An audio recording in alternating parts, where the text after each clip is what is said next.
Save women. We want justice. Stop rapes.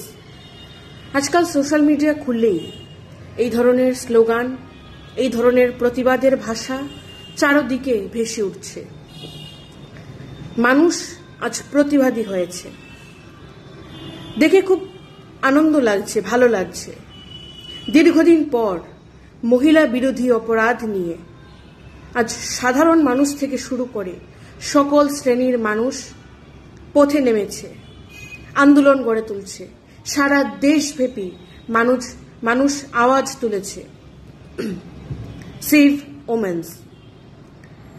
এই ধরনেরই একটি প্রতিবাদ আমরা দেখেছিলাম দিল্লির নির্ভয়া কাণ্ডের সময়। আপনাদের হয়তো সকলেরই মনে আছে দিল্লির নির্ভয়ার ঘটনা।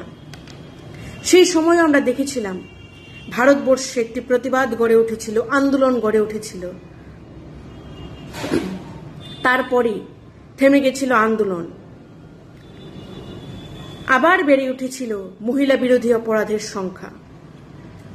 প্রতিনিয়ত এনসিআরবি ডাটা বলছে আমাদের ভারতবর্ষে প্রতি 16 মিনিটে একজন মহিলার সঙ্গে অপরাধ হচ্ছে, রেপ হচ্ছে, গণধর্ষণ হচ্ছে, সেক্সুয়াল হ্যারাসমেন্ট হচ্ছে। তা সত্ত্বেও প্রতিবাদ করেও ন্যায় পাচ্ছিল না আমাদের দেশের মেয়েরা, আমার দেশের নারী শক্তি, যাদের আমরা পুজো করি, যে নারী শক্তিকে, কিন্তু সেই নারী শক্তিকে ঘরে আমরা সম্মান দেই না।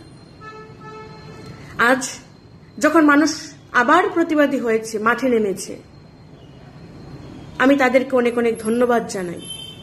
এবং আমি আরেকটি কথা মনে করিয়ে দিতে চাই, এই আন্দোলন যেন থেমে না যায়। এই মহিলা বিরোধী অপরাধের বিরুদ্ধে যে আন্দোলন গড়ে উঠেছে, সেই আন্দোলন যেন থেমে না যায়। এই আন্দোলনের মাধ্যমে সুনিশ্চিত করতে হবে, আমরা দেখেছি কলকাতার আরজি কর মেডিকেল কলেজের যে ঘটনাটি ঘটেছিল, তার পরপরই বিহারে গণধর্ষণ, উত্তরাখণ্ডে একই রকম ঘটনা। প্রতি 16 মিনিট পর পর ভারতবর্ষের কোথাও না কোথাও মহিলা বিরোধী অপরাধ গড়ে উঠছে। এই আন্দোলনকে থামতে দেওয়া যাবে না। এই আন্দোলনের মাধ্যমে আমাদের সুনিশ্চিত করতে হবে যে হাথরসে হয়েছিল, যা উন্নাওয়ে হয়েছিল, আমরা ত্রিপুরা রাজ্যের মোহনপুরে 2018 সালে যে ঘটনা দেখেছিলাম, আমরা কাঠুয়াতে যে ঘটনা দেখেছিলাম, তার যেন পুনরাবৃত্তি না ঘটে, অপরাধীরা যেন শাস্তি পায়। গুজরাটে বিলকিস বানুর অপরাধীদের মতো যেন এই সমস্ত ঘটনার সঙ্গে যুক্ত অপরাধীদেরও যেন ছেড়ে না দেওয়া হয়। আসারাম বাপুর মতো, রাম রহিমের মতো যেন অপরাধীদের ছেড়ে না দেওয়া হয়। অপরাধীরা যেন প্রজ্জ্বল রেভান্নার মতো দেশ ছেড়ে না পালাতে পারে, সুনিশ্চিত করতে হবে এই আন্দোলনের মাধ্যমে। এবং যারা অপরাধ করেছে, যারা এখন ছাড় পেয়েছে, তাদেরও যেন পুনরায় শাস্তি হয়। প্রজ্জ্বল রেভান্নার মতো অপরাধীদের যেন দেশে ফিরিয়ে এনে শাস্তির ব্যবস্থা করা হয়। এই আন্দোলনের মাধ্যমে সুনিশ্চিত করতে হবে। এই আন্দোলনের মাধ্যমে সুনিশ্চিত করতে হবে দেশের প্রত্যেকটি মেয়ের ভবিষ্যৎ।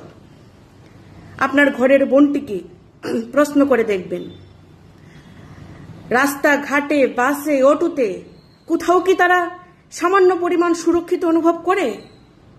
প্রত্যেকটি অফিসে যারা চাকরিজীবী মহিলারা রয়েছেন, তাদের প্রশ্ন করবেন, কখনো না কখনো কারুর না কারুর দ্বারা তারা হ্যারাসমেন্টের শিকার হয়েছেন। যখন মানুষের মধ্যে আজ যখন প্রতিবাদের ভাষা জেগেছে, সেই প্রতিবাদকে থামিয়ে দেওয়া চলবে না। শুধুমাত্র একটি ঘটনা নয়, সারা দেশের মহিলাদের আজ সুরক্ষা দিতে হবে। অপরাধীরা যেন ছাড় না পেয়ে যায়, সেটা সুনিশ্চিত করতে হবে। আজ আমরা আমাদের ঘরের মেয়েটিকে যেভাবে গুড টাচ, ব্যাড টাচ সম্পর্কে শিক্ষা দেই, ঠিক সেই একই রকম ভাবে আমাদের ঘরের ছেলেটাকেও শেখাতে হবে। আজ তোমার ঘরের বোনটা যেরকম তোমার বোন, বাইরে যে মেয়েটি রয়েছে সেটিও কারুর না কারুর বোন। তোমার ঘরের বোনের সুরক্ষা যেমন তোমার দায়িত্ব, বাইরের বোনের সুরক্ষাও তোমার দায়িত্ব। সেই শিক্ষা দেওয়ার আজ সময় এসেছে। সেই শিক্ষাটা আজ দিতে হবে। নমস্কার, জয় হিন্দ, জয় ভারত।